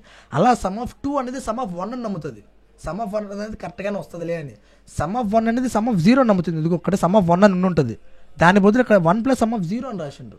సో సమ్ ఆఫ్ 1 ఏం చెప్తుందంటే ఖచ్చితంగా సమ్ ఆఫ్ 0 అనేది కరెక్ట్ ఆన్సర్ ఇస్తుంది ఈ function. So 1 plus sum of 0 అనేది కరెక్ట్ ఆన్సర్ అంటుంది. ఈ సమ్ ఆఫ్ 0 అనేది కరెక్ట్ ఆన్సర్ అని ఎలా నమ్ముతుందంటే ఆ వాల్యూ అనేది నేను ఇస్తున్నా కాబట్టి, నాకు తెలుసు కాబట్టి, నాకు తెలుసు 0 ఇస్తున్నాను, నేను దేన్ని పిల్లలు ఇంకా నాకు తెలుసు. అర్థమైంది. సో బేసిక్గా ఆ లీస్ట్ పాసిబుల్ అంటే ఇక్కడ ఆ రికర్షన్ ఆపాను. అర్థమైంది, మీకు కనబడట్లేదు, ఇక్కడ నేను ఆ రికర్షన్ ఆపాను. Sum of 1 plus sum of 0 is equals to direct 0, ఎందుకంటే నాకు ఆ వాల్యూ తెలుసు. నేను ఎవరి మీద డిపెండ్ అవ్వను, నాకు తెలుసు ఆ వాల్యూ. ఎవడు అడుగుతాడు నన్ను, నాకు తెలుసు ఆ value. Okay, so your understanding right. దీనికి అసలు ఎందుకు ఇంతగానో నమ్మకం, ఎందుకంటే నాకు తెలుసు కాబట్టి వాల్యూ. సో నేను ఎవరిని అడుక్కోవాల్సిన అవసరం లేదు. ఓకే, సో అందువల్ల ఏంటంటే నేను ఇస్తున్నా, సో నేను నమ్ముతున్నా. ఇదైతే అర్థమైందా? సో బేసిక్గా నమ్మాలంటే ఒకటే, ఆ బేస్ కండిషన్లో వాల్యూ నువ్వే ఇస్తున్నావు, నీకు తెలుసు కాబట్టి. ఇప్పుడు మన కోడ్లోకి వస్తే నువ్వు కరెక్ట్గా గమనించు ఇక్కడ n plus sum of n minus 1 అని రాసినాం. ఓకే, ఇప్పుడు ఇక్కడ సమ్ ఆఫ్ 9 వస్తుంది. సమ్ ఆఫ్ 9 వాల్యూ ఏంటి అంటే 9 ప్లస్ సమ్ ఆఫ్ 8 వస్తుంది. సమ్ ఆఫ్ 8 వాల్యూ ఏదంటే 8 ప్లస్ సమ్ ఆఫ్ 7 అని వస్తుంది. అలా దిక్కుండి ఏ క్షణం అయితే n వాల్యూ 1 అయ్యిందో నాకు తెలుసా n వాల్యూ 1, ఇది n వాల్యూ 1 అయితే దాని యొక్క టోటల్ వాల్యూ కూడా అంటే దాని యొక్క సమ్ కూడా 1 అని నాకు తెలుసా వాల్యూ. నేను ఇక్కడ డైరెక్ట్ కరెక్ట్ ఆన్సర్ నేను పంపుతున్నా, కరెక్ట్ ఆన్సర్ పంపుతున్నా కాబట్టి సమ్ ఆఫ్ 1 అనేది ఖచ్చితంగా కరెక్టే, సమ్ ఆఫ్ 1 అనేది ఖచ్చితంగా కరెక్టే, సమ్ ఆఫ్ 2 కూడా ఖచ్చితంగా కరెక్టే కదా, ఎందుకంటే some of 2 value is equals to 2 plus 1, 2 plus sum of 1. Some of 1 అనేది ఖచ్చితంగా కరెక్ట్ అని ఇప్పుడు నాకు తెలిసినప్పుడు సమ్ ఆఫ్ 2 ఖచ్చితంగా కరెక్టే, సమ్ ఆఫ్ 2 అనేది ఖచ్చితంగా కరెక్ట్ అయినప్పుడు సమ్ ఆఫ్ 3 ఖచ్చితంగా కరెక్టే, సమ్ ఆఫ్ 3 అనేది ఖచ్చితంగా కరెక్ట్ అయినప్పుడు సమ్ ఆఫ్ 4, అలా ప్రతిదీ కూడా ఖచ్చితంగా కరెక్టే. నేను మీకు డెప్త్ వెళ్దాం అనుకోలేదు, బట్ ఫస్ట్ వీడియో కాబట్టి ఫస్ట్ క్వశ్చన్ కాబట్టి వెళ్తున్నా. ఓకే, సో అర్థమైంది ఎందుకు అని, ఎందుకంటే ఆ బేస్ కండిషన్లో వాల్యూ పెడుతుంది మనం నచ్చింది పెడుతున్నాం కాబట్టి ఈ పైన ఉన్న ఖచ్చితంగా కరెక్ట్ అయితే. మీరు మాత్రం జీవితంలో ఎప్పుడు కూడా అంటే ఫస్ట్ వీడియో సెకండ్ వీడియో వెళ్ళండి, లోపలికి వెళ్ళండి, ఏం జరగవచ్చు అని ఇలాంటి బొమ్మ గీసుకోండి పర్లేదు, నెక్స్ట్ నుంచి మాత్రం మీరు గీసుకోకూడదు. ఎందుకంటే ఇంతగానో లూప్లోకి వెళ్ళారంటే అంటే ఈ యొక్క ఇందులోకి వెళ్ళి ఎక్కడ ఆగుతుంది అని వెళ్తే బురపించకపోతుంది లిటరల్గా. చాలా క్వశ్చన్స్కి మీరు కాస్త ఏమాత్రం హై లెవెల్ క్వశ్చన్స్కి వెళ్ళినా సరే దిమాగ్ ఖరాబ్ అయిపోద్ది. ఓకే, సో ప్లీజ్ జస్ట్ ఒకటే మైండ్లో పెట్టుకోండి, ఏంటంటే కరెక్ట్ ఆన్సర్ ఇస్తుందని నమ్మండి, దట్స్ ఇట్. కరెక్ట్ ఆన్సర్ ఇస్తుందని నమ్మండి. ఓకే, నమ్ముతున్నారు అనుకుంటున్నాను. Okay, I hope you have understood this question right. Just ఒకటే ఆ ఫంక్షన్ మళ్ళీ పీల్చుకుంటుంది, ఒక్క బేస్ కండిషన్ ఉండాలి, దాని యొక్క 2 అడ్వాంటేజ్లు. ఫస్ట్ వన్, అక్కడి నుంచి రికర్షన్ మళ్ళీ జరగదు, అక్కడ ఇన్ఫైనైట్ లూప్ ఏదైతే ఉందో అది ఎండ్ అవుద్ది. అండ్ సెకండ్ థింగ్, నీ కరెక్ట్ ఆన్సర్ తెలుస్తుంది అక్కడ. అవునా కదండి, ఏదో ఒకటి నువ్వేదో ప్రతిదీ నమ్ముకుంటూ వెళ్తున్నావు, ఎక్కడో దిక్కులో ఈ నమ్మకానికి ఒక కరెక్ట్ రూపం ఒకటి మనం ఇవ్వాలి, ఒక నమ్మకానికి కరెక్ట్ రూపం ఇచ్చేయాలి, ఇది కరెక్ట్ వాల్యూ అని ఇచ్చేయాలి. అర్థమైందా, కరెక్ట్ వాల్యూ ఇచ్చేసావు కాబట్టి దీన్ని నమ్ముకున్న ముందుది కరెక్ట్ అయిపోయింది, దాన్ని నమ్ముకున్న ఆ ముందుది కరెక్ట్ అయిపోయింది, అలా ఫైనల్గా పెద్దది కరెక్ట్ అయ్యింది. ఓకే, సో ఇంత పెద్దది కరెక్ట్ అవ్వాలంటే ఆ బేస్ కండిషన్ నువ్వు ఇచ్చిన వాల్యూ కరెక్ట్ అయి ఉండాలి. ఆ బేస్ కండిషన్ ఏమాత్రం కరెక్ట్ అయిపోయినా సరే ఫైనల్గా మొత్తానికి మోసం అవుతుంది. Okay, so I hope you have understood that question. Okay, next question. Okay, మనం ఏంటంటే నేను 2 క్వశ్చన్స్ చేస్తాను, ఇంకో 2 క్వశ్చన్స్ చేస్తాను, ఇంకొక 2 క్వశ్చన్స్ నేను మీకు ప్రాక్టీస్ ప్రాబ్లమ్స్కి ఇస్తాను. Okay, so factorial problem. Factorial అంటే ఏంది? It is not at all a big question. Actually క్వశ్చనే చేయను అసలు నేను. 1 ఇంటూ 2 ఇంటూ 3 ఇంటూ 4 ఇంటూ ఎలా అంటే ఎడిషన్ ఏదైతే విధంగా ఉందో సేమ్ అదే విధంగా మల్టిప్లికేషన్ అంతే. ఎడిషన్ ఏ విధంగా ఉందో సేమ్ అదే విధంగా, అంటే ఇప్పుడు సమ్ ఆఫ్ ఎన్ నెంబర్స్ ఏదైతే ఉందో సేమ్ అదే విధంగా సమ్ ఆఫ్ ఏమంటారు multiplication of sum n numbers అంతే. అదే ఉంది సేమ్. ఎక్కడైతే ప్లస్లో ఉన్నాయో అక్కడక్కడ ఇంటూ అంతే అంతమంది చేయట్లేదు. బట్ ఒకటే ఈ కండిషన్లో ఎన్ వాల్యూ 0 అయితే ఆన్సర్ 1 అంతే కదా. ఇప్పుడు ఏమంటారు స్టార్టింగ్ 1తో కదా మొదలెట్టాలి, ఎందుకంటే 0 ఇంటూ 1 ఇంటూ 10 ఇంటూ అలా ఎన్ని చేస్తుంది 0 అవుద్ది. సో డెఫినెట్గా మల్టిప్లికేషన్ ఆఫ్ ఫస్ట్ 5 నెంబర్స్ అంటే ఫస్ట్ నెంబర్ ఎప్పుడు కూడా 1తో మొదలెడతాం కాబట్టి, సో అందు గురించి అన్నా సరే ఈ కండిషన్ ఇలా పెట్టుకున్నారు. బట్ ఒకటే ఏదో ఒకటి ఇక్కడ ఎన్ వస్తే కండిషన్ ఈ విధంగా రాసుకున్నారు. ఒక కండిషన్ ఇక్కడ ఏంది, ఇదిగో ఎన్ ఇంటూ n-1. ఓకే, ఇది ఏదో ఒకటి నమ్ముతున్నాం ఎక్కడ కూడా సేమ్ ఒకటే నమ్ముతున్నాం ఈ వాల్యూ ఎందుకు కరెక్టే అని. అదో లోపల వచ్చాక ఇక్కడేమో n-1 ఉంటుంది, ఇక్కడ n-2 వస్తుంది. ఆ n-2 ఫ్యాక్టరీలో n-2 కూడా నమ్ముతున్నాం కరెక్ట్ అవుతుంది అని. అలా నమ్ముకుంటూ ఇది దీన్ని నమ్ముతుంది, దీన్ని నమ్ముతుంది. ఫైనల్గా ఏదో ఒకటి దీన్ని నమ్ముతుంది కదా. ఇది వేరే దాన్ని నమ్మడానికి వీల్లేదు, దాని వాల్యూ మనమే సెట్ చేస్తాం. దాని వాల్యూ ఇది సెట్ చేస్తాం కాబట్టి ఇది కరెక్టే. అంటే దీన్ని నమ్ముతున్న ఇది కూడా కరెక్ట్ అయిపోద్ది, దీన్ని నమ్ముతున్న ఇది కూడా కరెక్ట్ అయిపోద్ది, దీన్ని నమ్ముతున్న ఇది కూడా కరెక్ట్ అయిపోద్ది, దీన్ని నమ్ముతున్న ఇది కూడా కరెక్ట్ అయిపోద్ది. అలా ఫైనల్గా కోడ్ అనేది కరెక్ట్ అవుద్ది. డెప్త్ వెళ్తే అది కరెక్ట్ అవుద్దో లేదో తెలియదు, మీరు మాత్రం కరెక్ట్ అవుతారు. లెటరా చెప్తున్నా. ఓకే, డెప్త్ వెళ్ళొద్దు, లోపలికి వెళ్తే ఏం వెళ్ళొద్దు. ఒకటే ఆ బేస్, ఆ కిందది అందుకంటే చిన్నది, ఆ బేస్ అది మనం ఇవ్వాలి. ఓకే, ఆ బేస్ చిన్నది మనం ఇవ్వాలి, అన్నిటికన్నా చిన్నది. ఓకే, అండ్ ఈ ఫంక్షన్ అనేది కరెక్ట్ ఇస్తుందని మనం ఫిక్స్ అయిపోవాలి. ఫంక్షన్ అంటే ఇప్పుడు ఇదిగో చూడు, అదే 10 ఇస్తే ఇది 10 ఇచ్చాడు అనుకో, ఇక్కడ ఒకటే 10 ఇంటూ ఫ్యాక్టరీ ఆఫ్ 10 అదే 9 ఆన్సర్ అని ప్రింట్ చేసి వదిలేస్తాం మనం అంతే. 10 ఇంటూ ఫ్యాక్టరీ ఆఫ్ 9, ఎందుకంటే ఫ్యాక్టరీ ఆఫ్ 9 ఎలాగో అది కరెక్ట్ ఆన్సర్ ఇస్తుంది. ఫ్యాక్టరీ ఆఫ్ 9 ఈ ఫంక్షన్ ఇస్తుంది, నాకేం అవసరం లేదు. ఓకే, ఫ్యాక్టరీ ఆఫ్ 9 ఇచ్చేసింది, అది ఇస్తే ఇంకేముంది 10 ఇంటూ అదే కదా ఆన్సర్, ఇంకేం భయం అనుకో వదిలేయడమే ఇంకా. ఓకే, ఆ బేస్ కండిషన్ ఒకటి ఇవ్వాలి, సో దట్ రికర్షన్ ఆగాలి. అండ్ ఒక్కొక్క ఏమంటారు ట్రస్ట్ మనం ఇస్తున్నాం ఆ బేస్ కండిషన్. ఓకే, సో ఆ క్వశ్చన్ చేయడానికి ఏట్లేదు. ఓకే, ఈ క్వశ్చన్ చేద్దాం. ఫిబొనాకీ సిరీస్ నెక్స్ట్ క్వశ్చన్ ఏముంది? ఓకే, నెక్స్ట్ క్వశ్చన్ ఏంద్రా 2 ఒకటే రాసిను, సారీ చేసేద్దాం అయితే. ప్రాక్టీస్ ప్రాబ్లం ఏంట్లేదు, లేకపోతే రివర్స్ స్ట్రింగ్ మీకు ఇస్తాను నేను. ఓకే, సో ఈ ఫిబొనాకీ సిరీస్ అంటే అంటే ఏంటో ఫస్ట్ చెప్తాను, దాన్ని బట్టి we can do the sum. Okay, first ఈ క్వశ్చన్ని మీరు ట్రై చేయండి. నేను క్వశ్చన్ చెప్తాను పూర్తిగా, మీరు ట్రై చేయండి. కాస్త కష్టం అవ్వచ్చు, బట్ ట్రై చేయండి. Okay, not an issue, but కాస్త కాంప్లెక్స్ క్వశ్చన్. ఓకే, కాంప్లెక్స్ అంటే మీకున్న నాలెడ్జ్తో కాంప్లెక్స్. సో ఏంటంటే బేసిక్గా ఫస్ట్ నెంబర్ అనేది 0. ఓకే, సో బేసిక్గా ఇది ఎలా అవుతుందంటే ఫిబొనాకీ సిరీస్ అనేది ఫస్ట్ నెంబర్ అనేది 0, సెకండ్ నెంబర్ అనేది 1, థర్డ్ నెంబర్ అనేది ఈ 2 నెంబర్స్ యొక్క అడిషన్ అంటే 1, ఫోర్త్ నెంబరు ఈ 2 నెంబర్ యొక్క అడిషన్ అంటే 2, ఫిఫ్త్ నెంబర్ ఈ 2 నెంబర్స్ యొక్క అడిషన్ అంటే 3, సిక్స్త్ నెంబరు ఈ 2 నెంబర్ యొక్క అడిషన్ అంటే 5, దాని నెక్స్ట్ది ఈ 2 నెంబర్ 8, దాని నెక్స్ట్ది 13, దాని నెక్స్ట్ది ఎంత 21 అంతే కదా. అలా లాస్ట్ 2 నెంబర్స్ యొక్క ఎడిషనే నెక్స్ట్ వాల్యూ చెప్తుంది.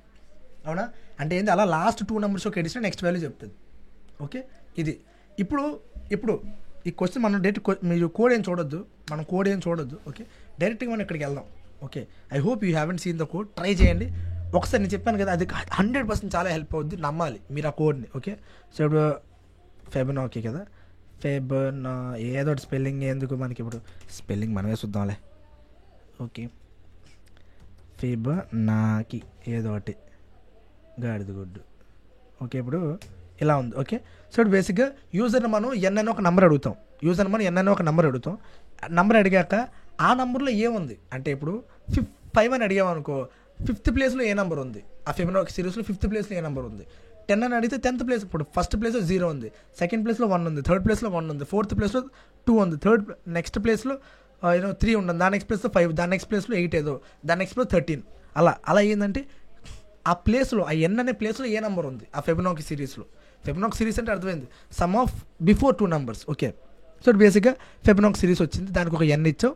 అది బేసిక్గా ఏం చెప్పాలంటే దాని ముందు 2 నెంబర్ల యొక్క సమేషన్, అది ఫిబొనాకీ సిరీస్ అంటే. సో ఎన్ అనే నెంబర్లో ఏముంది. ఓకే, సో ఇప్పుడు ఒకటే, చాలా సింపుల్.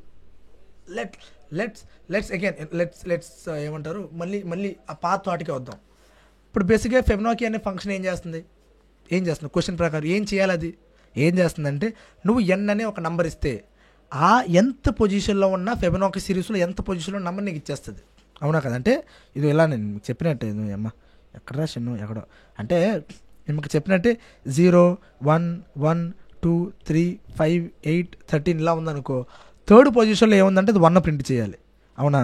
ఇక్కడ ఓకే, సారీ ఇండెక్సెస్ అనేవి మనకి 0 నుంచి స్టార్ట్ అవుతాయి కాబట్టి అది మర్చిపోయాను. సో ఇక్కడ మనం 0 0 1 2 3 4 5 6 7 ఓకే, 7th పొజిషన్లో 13 ఉంది. ఓకే, సో అలా ఏంటంటే ఎలా అయినా సరే ఆ క్వశ్చన్లో రాసి ఉంటుంది 0th ఇండెక్స్ బేస్డ్ లేకపోతే ఫస్ట్ ఇండెక్స్ బేస్డ్ అని. ఓకే, సో ఇక్కడ ఏంటంటే 0th ఇండెక్స్ బేస్డ్గా రాసిన రాళ్ళు. సో అలా ఏంటంటే 7th పొజిషన్లో 13 అనే వాల్యూ ఉంది. అలా మనకేంటంటే వాడు ఒక నంబర్ ఇస్తాడు, ఈ పొజిషన్లో ఏ నెంబర్ ఉంది చెప్పాలి మనం. Okay, this is the question. Okay, so ఇప్పుడు బేసిక్గా ఒకటే. సో మనం కోడ్ చూసినాక ఒకటే నీకు ఇప్పుడు ఈ కోడ్ ప్రకారం మనం రాసే కోడ్ ప్రకారం ఈ ఫెబొనాకీ అనే ఫంక్షన్ ఏం చేయాలి, ఇప్పుడు మనకి ఒకటే చేయాలి. ఏం చేయాలి, నువ్వు దానికి ఒక పొజిషన్ ఒక ఎన్ అని ఇస్తే ఆ ఎంత పొజిషన్లో ఏ ఉందో ఇచ్చేయాలి నీకు. అవునా కదా? సో అగైన్ మనం ముందుకు ఇందాక చెప్తున్నట్టే ఒకటే, ఇది ఏమిస్తుంది ఫస్ట్ ఏంటి నువ్వు నమ్మాలి, కోడ్ రాసే ముందు నువ్వు నమ్మాలి. సో ఇప్పుడు ఇది ఇచ్చేస్తుంది, దీనికి నువ్వు 5 ఇస్తే 5th పొజిషన్ ఏముంది అది ఇచ్చేస్తుంది. ఓకే, 6 ఇస్తే 6th పొజిషన్ ఏముంది అది ఇచ్చేస్తుంది. అంటే ఇప్పుడు input let suppose it's 10. Okay, input ఏంది లెట్ సపోజ్ ఇట్స్ 10. ఇప్పుడు నీకు తెలుసు అసలు ఫెబొనాకీ సిరీస్ ఒక గొప్పతనం ఏంటంటే n is equals to n - 1 + n - 2. అవునా కదా? దీని మీనింగ్ ఏంది, n is equals to n is equals to n - 1 + n - 2. అవునా కదా? అంతే కదా? దాని ముందు నెంబర్ని కలిపితే ఇప్పుడు నెంబర్ వస్తుంది. అంతే కదా? దాని ముందు నెంబర్ని కలిపితే ఇప్పుడు నెంబర్ వస్తుంది. అంటే n - 1ని n - 2ని కలిపితే n వస్తుంది. అవునా కదా? సో ఇప్పుడు నాకు n - 1 n - 2 కనుక కనుక్కోగలిగితే n కనుక్కోగలను. అవునా కదా? ఎంత పొజిషన్లో ఏముందో కనుక్కోగలను. ఓకే, సో ఇప్పుడు నాకు ఒకటే అనిపించింది. ఇప్పుడు నా మైండ్లో ఒకటే చెప్తుంది ఏంటంటే ఫెబొనాకీకి ఏదైనా నంబర్ ఇస్తే, ఫెబొనాకీ అనే ఫంక్షన్కి ఏదైనా నంబర్ ఇస్తే ఆ పొజిషన్లో ఏముందో చెప్పేస్తే నేను నమ్మేస్తున్నా. ఆ లెక్క ప్రకారం నాకు ఎంత పొజిషన్లో కావాలి అనుకుంటే is it a correct or not, Fibonacci of n - 1 Fibonacci of n - 2 is it a correct or not అంటే ఆ ఫంక్షన్కి నేను n - 1ని పంపేస్తున్నా, అప్పుడు అది n - 1లో ఏదైతే ఉందో అది నాకు చెప్పేస్తుంది. ఆ ఫంక్షన్ n - 2ని పంపేస్తున్నా, అంటే ఇప్పుడు 10 అనుకో ఇన్పుట్, లెట్ సపోజ్ ఇట్స్ 10 అనుకో, ఆ ఫంక్షన్కి నేను ఫెబొనాకీ ఆఫ్ 9 పంపుతున్నా ప్లస్ ఫెబొనాకీ ఆఫ్ 8ని పంపుతున్నా. ఎందుకంటే నేను ఒకటే నమ్ముతున్నా. ఇప్పుడు ఏంటంటే ఇప్పుడు 10 వచ్చింది దానికి ఇన్పుట్గా, నాకు ఒకటే తెలుసు 9th పొజిషన్లో ఉన్నది 8th పొజిషన్లో ఉన్నది దాని యొక్క సమ్మేషనే 10th పొజిషన్లో ఉన్న వాల్యూ. ఏంది 9th పొజిషన్లో ఉన్నది అండ్ 8th పొజిషన్లో ఉన్న ఒక సమ్మేషనే 10th పొజిషన్లో ఉన్న ఒక వాల్యూ. 9th పొజిషన్లో ఏ ఉంది అని నాకు ఎలా తెలుస్తుంది, సింపుల్గా ఆ ఫెబొనాకీ అనే ఫంక్షన్కి 9 అనేది పంపే అది ఇచ్చేస్తుంది కదా, నేను నమ్ముతున్నా కదా. అండ్ ఇప్పుడు 8th పొజిషన్లో ఏముందని అలా తెలుసుకుంటావు అంటే ఆ ఫెబొనాకీ అనే ఫంక్షన్కి 8th అనేది పంపే అది ఇచ్చేస్తుంది కదా, నాకు తెలుసు కదా, ఆ ఫంక్షన్ నాకు ఇస్తుంది కదా. ఓకే, సో అలాంటప్పుడు Fibonacci of 9 plus Fibonacci of 8 is equals Fibonacci of 10 కదా. అవునే కదా? అంతే కదా? ఇప్పుడు బేసిక్గా నాకు 10 కావాలంటే ఫెబొనాకీ ఆఫ్ 9 8 నాకు తెలిస్తే సరిపోద్ది. 9 8 ఎలా తెలుసుకుంటాను నేను, ఈ ఫంక్షన్కి పిలిస్తే సరిపోద్ది కదా. ఫంక్షన్ ఎలా కరెక్ట్ ఆన్సర్ ఇస్తాను నేను నమ్ముతున్నా కదా. సో ఆ ఫంక్షన్కి నేను n - 1ని n - 2ని పంపుతున్నాను, అది కరెక్ట్ ఆన్సర్ ఇస్తుంది నాకు, నేను నమ్మేస్తున్నా. ఓకే, కరెక్ట్ ఆన్సర్ ఇచ్చింది. ఓకే, ఇప్పుడు కూడా మనం ఏదో బేసిక్ రాయాలి. ఏం రాయాలంటే బేస్ కండిషన్, నాకేదో తెలిసిన కండిషన్. ఏం తెలుసు నాకు, 9ని పిలిచావు 8ని పిలిచావు, ఇప్పుడు ఆ 9 దేన్ని పిలుస్తుంది, 8ని 7ని పిలుస్తుంది. ఆ 8 దేన్ని పిలుస్తుంది, 7ని 8ని పిలుస్తుంది. అవునా కదా? అంటే ఒక బైనరీ ట్రీ మీకోసం వేస్తాను నేను. మళ్ళీ ఇప్పుడు నేను చెప్పేది మీరు ఎప్పుడు కూడా చేయకూడదు, బట్ జస్ట్ మీ యొక్క అండర్స్టాండింగ్ కోసం. నేను ఇన్పుట్గా 10 పిలిచాను, ఆ 10 అనేది 9ని 8ని పిలుస్తుంది. అవునా కదా? ఈ 9 ఏం చేస్తుంది, ఇప్పుడు 8ని 7ని పిలుస్తుంది. ఈ 8 ఏం చేస్తుంది, 7ని 6ని పిలుస్తుంది. అవునా? ఇలా 8 ఏం చేస్తుంది, ఇప్పుడు 7ని 6ని పిలుస్తుంది. ఈ 7 ఏం చేస్తుంది, 6ని 5ని పిలుస్తుంది. ఈ 7 ఏం చేస్తుంది, 6ని 5ని పిలుస్తుంది. ఈ 6 ఏం చేస్తుంది, 5ని 4ని పిలుస్తుంది. అవునా కదా బేసిక్ అంటే ఈ ఈ ఈ 9 అనేది కరెక్ట్ ఆన్సర్ని ఎలా చెప్తున్నా అంటే ఈ 8 7 అనేది నాకు కరెక్ట్ ఆన్సర్ నా దగ్గరకు వస్తాయి కాబట్టి ఈ 9 అనేది కూడా కరెక్టే. ఈ 8 అనేది కరెక్ట్ ఆన్సర్ ఎలా చెప్తున్నా అంటే 7 6 అని నాకు తెలుస్తుంది కాబట్టి ఇది కరెక్టే. ఫైనల్గా వచ్చేది నేను అంతగానో రాయలేను కాబట్టి ఫైనల్గా ఇక్కడేదో 1 వస్తుంది, ఇక్కడేదో 0 వస్తుంది, ఇంకేదో 1 ఏదో 1 ఇక్కడేదో 2 ఓకే ఏదో 3 1 అలా ఏదో వచ్చాయి అనుకో. ఫైనల్గా ఈ 1 అనేది కరెక్ట్ ఆన్సర్ ఎలా తెలుసు అంటే నాకు 1 వాల్యూ తెలుసు. ఈ 2 అనేది ఎలా తెలుసు అంటే ఇది 2ని ఇలా ఇలా ఇలా 1లా అవుతుంది, ఇలా 0లా అవుతుంది. ఓకే ఈ 3 కాస్త ఇలా 2లా అవుతుంది, ఇలా 1లా అవుతుంది. బేసిక్గా ఈ ఏదైతే ఉన్నాయో కింద కండిషన్లు ఈ వాల్యూస్ నాకు తెలుసు ఆల్రెడీ. అవునా కదా 0th ఇండెక్స్లో ఉన్నది 0నే, ఫస్ట్ ఇండెక్స్లో ఉన్నది 1, సెకండ్ ఇండెక్స్లో ఉన్నది 1. సో ఈ వాల్యూస్ నాకు ఆల్రెడీ తెలుసు కాబట్టి అంటే ఈ వాల్యూస్ అని కూడా నేను కరెక్ట్ ఆన్సర్ వస్తే నేను నమ్మాల్సిన అవసరం లేదు, నేను ఎత్తా నా వాల్యూస్ నాకు తెలుసు. అవునా కదా అంటే బేసిక్గా if n is equals to 0 అయితే నేనేం చేస్తా అంటే రిటర్న్ 0. నాకు తెలుసు అది వాల్యూ 0 అయితే రిటర్న్ 0, లేకపోతే నా ఇష్టం రిటర్న్ 1. నాకు తెలిసిన వాల్యూస్ ఇవన్నీ కూడా నాకు తెలుసు కాబట్టి ప్రతివాడు కూడా ఏదో ఒక విధంగా డిపెండెన్సీతో వస్తాడు. అంటే నేను వీళ్ళిద్దరిని నమ్ముతాను, వాళ్ళిద్దరిని నమ్ముతారు, నేను ఈయన నమ్మేస్తాను నేను కరెక్ట్ ఆన్సర్ ఇస్తాడని, వాడు వాళ్ళిద్దరిని నమ్ముతున్నాడు వాళ్ళు కరెక్ట్ ఆన్సర్ ఇస్తారని, వాళ్ళిద్దరిని నమ్ముతారు వాళ్ళు కరెక్ట్ ఆన్సర్ ఇస్తారని.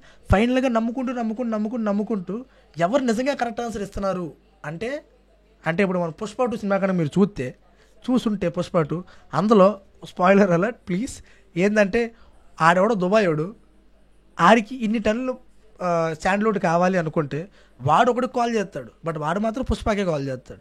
ఆడు ఇంకోటికి కాల్ చేస్తాడు, ఆడు మాత్రం పుష్పకే కాల్ చేస్తాడు. ఆడు ఇంకోటికి కాల్ చేస్తాడు, ఆడు మాత్రం పుష్పకే కాల్ చేస్తాడు. వీడు అసలు ఆడికి ఎందుకు కాల్ చేస్తున్నాడు? వాడంటే నమ్మకం, వాడంటే నమ్మకం, వాడు ఖచ్చితంగా ఇస్తాడు అని నమ్మకం అంతే. ఆడు ఎలా తెస్తాడని వీడికి అనవసరం, వాడు ఇస్తాడు అని నమ్మకం అంతే. మన ఫంక్షన్ లెక్క ఈడే ఊడిని తెస్తాడని నిజంగా పుష్ప కానీ పిలిచి తెస్తున్నాడు. అర్థమైందా? సో బేస్ కండిషన్ ఏంది పుష్ప. ఆ పుష్ప ఎవడైతే ఉన్నాడో ఆడే base condition.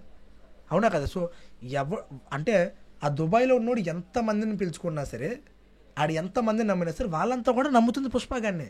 So base condition Pushpa, correct answer ఇస్తుంది పుష్ప, బట్ వీళ్ళంతా కూడా వీళ్ళు నమ్ముకుంటున్నారు, వాళ్ళ ఫుడ్ గాడు వీళ్ళు నమ్ముతున్నాడు. That's it. అర్థమైందా? సో ఒక్కొక్కరు హైరార్కీ ఆఫ్ నమ్మకం అంతే. బట్ ఆ బేస్లు ఎవరైతే ఉన్నారో వాళ్ళే నిజంగా వాల్యూస్ ఇస్తున్నారు. బేస్ వాల్యూస్ మనం సెట్ చేస్తాం, ఆ బేస్ వాల్యూస్ కరెక్టే అని మనం సెట్ చేస్తాం, బేస్ వాల్యూస్ నిజం మనం సెట్ చేస్తాం, ఇది ఒకటి సెట్ చేస్తున్నాం. ఓకే సో ఇప్పుడు పుష్ప గడ కనుక నిజంగా వాళ్ళకి కనుక చందనం అదే ఆ శాండ్లీడ్ ఇచ్చున్నాడు అనుకో, వాడికి ఇస్తాడు. సో ఇప్పుడు కరెక్ట్ ఆన్సర్ ఇచ్చింది నేనే, బట్ ఇచ్చింది నేను వీడికి. ఇప్పుడు వీడికి కూడా కరెక్ట్ ఆన్సర్ తెలిసింది, వాడికి కరెక్ట్ ఆన్సర్ ఇస్తాడు. ఇప్పుడు వాడి దగ్గర కూడా కరెక్ట్ ఆన్సర్ ఉంది. అర్థమైందా? సో బేసిక్గా it's a kind of hierarchy of correct answers, hierarchy of నమ్మకం. పైనోడు ఆ కిందోడు నమ్ముతాడు, ఆ కిందోడు ఇంకో కిందోడు నమ్ముతాడు, ఆ కిందోడు ఇంకో కిందోడు నమ్ముతాడు. కానీ ఫైనల్గా మాత్రం ఆ కిందోళ్ళకి కరెక్ట్ ఆన్సర్లు తెలుసు, ఆ కిందోళ్ళు కరెక్ట్ ఆన్సర్ మనమే సెట్ చేస్తున్నాం. ఈ కిందోళ్ళు కరెక్ట్ ఆన్సర్ తెలుసు కాబట్టి వీళ్ళు ఆ పైయోళ్ళకి చెప్తారు, వాళ్ళు ఆ పైయోళ్ళకి చెప్తారు, అలా పైకి వెళ్తుంది. ఓకే సో బేసిక్ అట్లా జరుగుతుంది అనమాట. సో ఈ కిందోళ్ళకి మాత్రమే కరెక్ట్ ఆన్సర్లు తెలుసు, అవి మనమే పెడతాం. 0 దగ్గర ఆపేయచ్చు. నాకు 1 తెలుసు, 1 కూడా పెట్టుకున్నా, 2 తెలిస్తే 2 కూడా పెట్టుకుంటాను, నా ఇష్టం అది. నాకు 2 కూడా తెలుసు, 2 కూడా పెట్టుకుంటాను నేను, లేకపోతే ఇక్కడ నెల కూడా పెట్టుకుంటాను, నా ఇష్టం, ఎవడో ఆపలేడు నన్ను అంతే. n వాల్యూ 1 అయితే n వాల్యూ 1 అయినా n వాల్యూ 2 అయినా సరే 1 కదా ఆన్సర్, ఎందుకంటే 0 1 1 2 కదా. సో నా గీరలు దొబ్బింది అనుకో, ఈ n వాల్యూ 3 అయితే కూడా 2 అని రిటర్న్ చేస్తాను, నా ఇష్టం. బట్ అంతగానో అవసరం లేదు, ఎందుకంటే బేసిక్గా ఇప్పుడు 3 అయింది, n వాల్యూ నువ్వు 2 రిటర్న్ చేసే బదులు ఆ 3 వాల్యూ ఫైనల్గా ఏమవుద్ది, ఒకవేళ ఎక్కడికైనా రాయకపోతే ఇక్కడ పిలుస్తుంది, అప్పుడు ఫెబనాక్యూ ఆఫ్ 2 + 1 అని అవుతుంది. ఆ 2 వాల్యూ ఇక్కడ నేను రాశాను, 1 వాల్యూ కూడా ఇక్కడ నేను రాశాను. ఒకవేళ 2 వాల్యూ 1 వాల్యూ రాయకపోయాను అనుకో, 2 ప్లేస్లో ఏమవుద్ది, 1 + 1 0 అని వస్తుంది. 0 వాల్యూలో నేను ఇక్కడ రాశాను, 1 వాల్యూ ఇక్కడ రాశాను. 1 కూడా రాయకపోతే 1 వాల్యూ ఏమవుతుంది, 0 -1 వస్తుంది, -1 దగ్గర ఇష్యూ వస్తుంది. సో మైనస్లోకి రాకూడదు, అంటే 1 కూడా మనం సెట్ చేసి ఉండాలి. అందుకే ఈ కోడ్లో ఈ కోడ్లో మీరు కానీ చెక్ చేస్తే అటు 0కి 1కి సెట్ చేసాడు, 0కి 1కి సెట్ చేశాడు. అది ఎందుకంటే 1కి కూడా మనం సెట్ చేసేయచ్చు, బేసిక్గా 0కే సెట్ చేయొచ్చు. 1కి కూడా మనం సెట్ చేయకపోతే 1 వాల్యూ ఏం జరుగుద్ది, అప్పుడు అది 1 ఇక్కడికి వచ్చింది అనుకో, ఇక్కడ n-1 అనేది 0 అవుద్ది, n-2 అనేది -1 అవుద్ది. ఇప్పుడు మైనస్లో కూడా హ్యాండిల్ చేయాల్సి వస్తుంది కాబట్టి ఇక్కడ మనం 1 కూడా రాసేసినాం. Basically your thing. Okay, I hope you have understood what is happening, why it is happening. అయిపోయింది కూడా, మీకు అర్థమవుతుందో లేదో.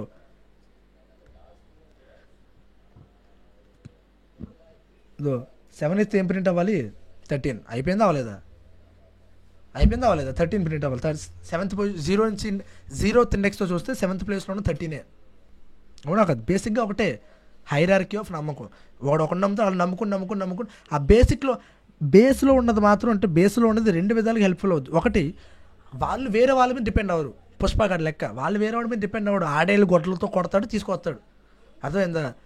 ఇప్పుడు పుష్ప 1 అనుకో, ఇది వాడేళ్ళు గొడ్డలతో కొడతాడు, తీసుకొస్తాడు. అలాగా వాడు వేరే వాడి మీద నమ్మడు. వాడి మీద వాడికి నమ్మకం ఉంది. ఎందుకు వాడి మీద వాడికి నమ్మకం ఉంది అంటే తెలుసు కరెక్ట్ ఆన్సర్ ఆడి దగ్గర ఉంది అని. ఓకే, సో ఇప్పుడు నువ్వు వాడిని నమ్ముతున్నావు, వాడు ఇన్ని నమ్ముతావు, ఇన్ని నమ్ముతాడు. వీడి దగ్గర కరెక్ట్ ఆన్సర్ ఉందంటే ఫైనల్గా వీడి దగ్గర కూడా కరెక్ట్ ఆన్సర్ వస్తుంది at the end of the day. అవునా? అర్థమవుతుంది? హైరార్కీ ఆఫ్ నమ్మకంలో లాస్ట్ దగ్గర కరెక్ట్ ఆన్సర్ ఉందంటే వీడికి చెప్పి అలా ఫైనల్గా వీడి దగ్గర కరెక్ట్ ఆన్సర్ వస్తుంది.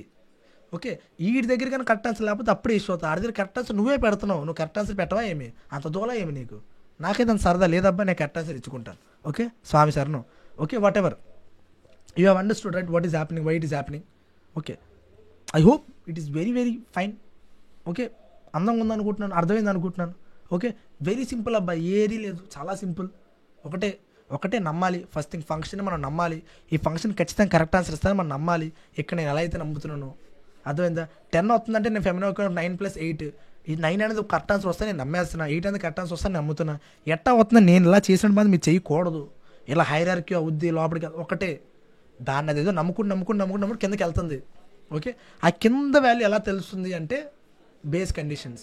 ఆ బేస్ కండిషన్ మనం పెట్టాలి సచ్ దట్ దాన్ని అది మళ్ళీ పిలుచుకోకూడదు. ఈ ఫంక్షన్స్ ఏదో దాన్ని పిలుచుకుంటున్నా కదా ఇక్కడ, దాన్ని అది పిలుచుకుంటున్నా, ఇది మళ్ళీ పిలుచుకోకూడదు దాని జోలికి. అది దాన్ని అది పిలుచుకోకూడదు మళ్ళీ, ఎందుకంటే దాన్ని అది పిలుచుకుంటూ పోతే ఇన్ఫైనట్గా అయిపోద్ది. సో దాన్ని అది పిలుచుకునే లోపే నీకు ఏదైనా ఆల్రెడీ తెలిసి ఉంటే, నాకు ఇవి తెలుసు ఎక్కడ లోపు అయిపోవాలి అన్నప్పుడు అక్కడ ఆపేయాలి. అంతే, simple, nothing to think more. Okay, అంతే అబ్బాయి. No, it's very simple. Any doubts కింద కామెంట్ సెక్షన్లో పెట్టండి. అండ్ నేను ఈ రెండు కూడా ఒకటే. ఓకే, సారీ, ఒకటే. Whatever reverse string using a recursion. నేను మీరు దీస్ క్వశ్చన్స్ రివర్స్ స్ట్రింగ్ అని నేను ఆల్రెడీ మీకు ముందు క్వశ్చన్లో చెప్పాను, ముందు వీడియోలో. లూప్స్ లాంటివి స్ట్రింగ్స్ దాంట్లో చెప్పాను, స్ట్రింగ్స్లో చెప్పాను, స్ట్రింగ్ బిల్డర్స్లో చెప్పాను. బట్ మీరు ఎందులో కూడా చేయొచ్చు. బట్ ప్లీజ్ మీరు ఈ కోడ్ ఏం చూడొద్దు ఇప్పుడు. చూడకుండా నేను ఈ క్వశ్చన్ చెయ్యట్లేదు. ఎందుకంటే పెద్ద పెద్ద క్వశ్చన్స్ అని చేసి నేను మీకు చిన్న క్వశ్చన్ ఇస్తే మీరు చేసేయగలరు. But you have to do challenging. నేను ఫస్ట్ చేసిన 2 క్వశ్చన్ మీరు ట్రై చేయండి, దాంతో ఈ క్వశ్చన్ మీరు ట్రై చేయండి. వస్తే మంచిది, రాకపోతే ఎలాగో కోడ్ అనేది మీకు కనబడుతుంది కాబట్టి you can do. Okay, so just try చేయండి. మీరు ఇక్కడ ఏదైతే కోడ్ ఉందో మీరు ట్రై చేయండి. I hope you can try. But నేను మాత్రం ఏం చెప్పను. బేసిక్గా జస్ట్ యూజర్ని కనుక హలో అనే ఒక స్ట్రింగ్ ఇస్తే, నువ్వు ఏం ప్రింట్ చేయాలంటే ఇది కనబడుతుందిగా, హలో అని స్ట్రింగ్ ఇస్తే నువ్వు సింపుల్గా 0LLEH అని ప్రింట్ చేయాలి. Okay, that's it. ఓకే, ఇది ట్రై చేయి, అర్థమైతే మంచిదే. కొన్ని ఫంక్షన్స్ కూడా రాశాడు, you try. If not just try to understand this. But at the end of the నువ్వు చూసావు ఇంకా ఎక్కడొక్కడ అదే దాన్ని పిలుస్తున్నాడు బేస్ కండిషన్, అంతకుమించి ఏగుడ్డు లేదు. ఓకే, సిచ్యువేషన్ బట్టి కాస్త కూడా పెరగవచ్చు అంతే. Okay, so I hope you have understood the question, you have understood the problem, right? So that's all for today. I hope that's all. నచ్చింది అనుకుంటున్నాను. సో నచ్చితే డెఫినెట్లీ ప్లీజ్ ఛానల్ సబ్స్క్రైబ్, వీడియోకి like చేయండి. I hope you have liked it. Recursion concept చాలా కష్టమైన concept. So కొద్దిగా గొప్ప కొన్ని డౌట్స్ వచ్చినా సరే కంగారు ఏం పడద్దు. It will take time. మీకు చాలా బాగా అర్థమైందంటే I feel very much happy. ఎందుకంటే నాకు ఇంత బేగా అర్థం అవ్వలేదు. సో మీకు ఇంత బేగా అర్థం చేయగలుగుతానంటే నేను చాలా ఆనందపడుతున్నాను. ఓకే, ఎనీ డౌట్ కింద కామెంట్ సెక్షన్లో చెప్పండి, నేను ఖచ్చితంగా మీకు ఆన్సర్ చేస్తాను ఖచ్చితంగా. ఓకేనా? So that's all for today. So రేపో మాపో మళ్ళీ మంచి వీడియోతో మళ్ళీ కలుద్దాం. బట్ ముందు స్టార్టింగ్లో మీరు వీ హ్యావ్ థాట్ చెప్పాను కదా, ఏంటంటే స్టార్టింగ్లో చేయకపోతే ఇప్పుడైనా చేయాలి. సో ప్లీజ్ వీడియో మాత్రం లైక్ చేయండి. ఓకేనా? సో ఇంతకుమించి చేయట్లేదు, ఛానల్ సబ్స్క్రైబ్ కూడా చేసుకోండి. ఇలాంటి కంటెంట్ చాలా ఎక్కువ ఉంది మన ఛానల్లో. సో ప్లీజ్ ఒకసారి రిఫర్ చేయండి. సి లాంగ్వేజ్ కూడా పెట్టాను, చాలా ఎక్కువ పెట్టాను. నెక్స్ట్ డిఎస్ఏ వీడియోస్ కూడా రాబోతున్నాయి అతి త్వరలో. దీని నెక్స్ట్ ప్రాక్టీస్ ప్రాబ్లమ్స్ కూడా వస్తాయి 2 వీడియోస్. దాని నెక్స్ట్ డిఎస్ఏ ప్రాబ్లమ్స్ కూడా వస్తాయి, డిఎస్ఏ కాన్సెప్ట్స్ కూడా. So stay tune for that. Okay, so till then signing off your Mahib. Bye.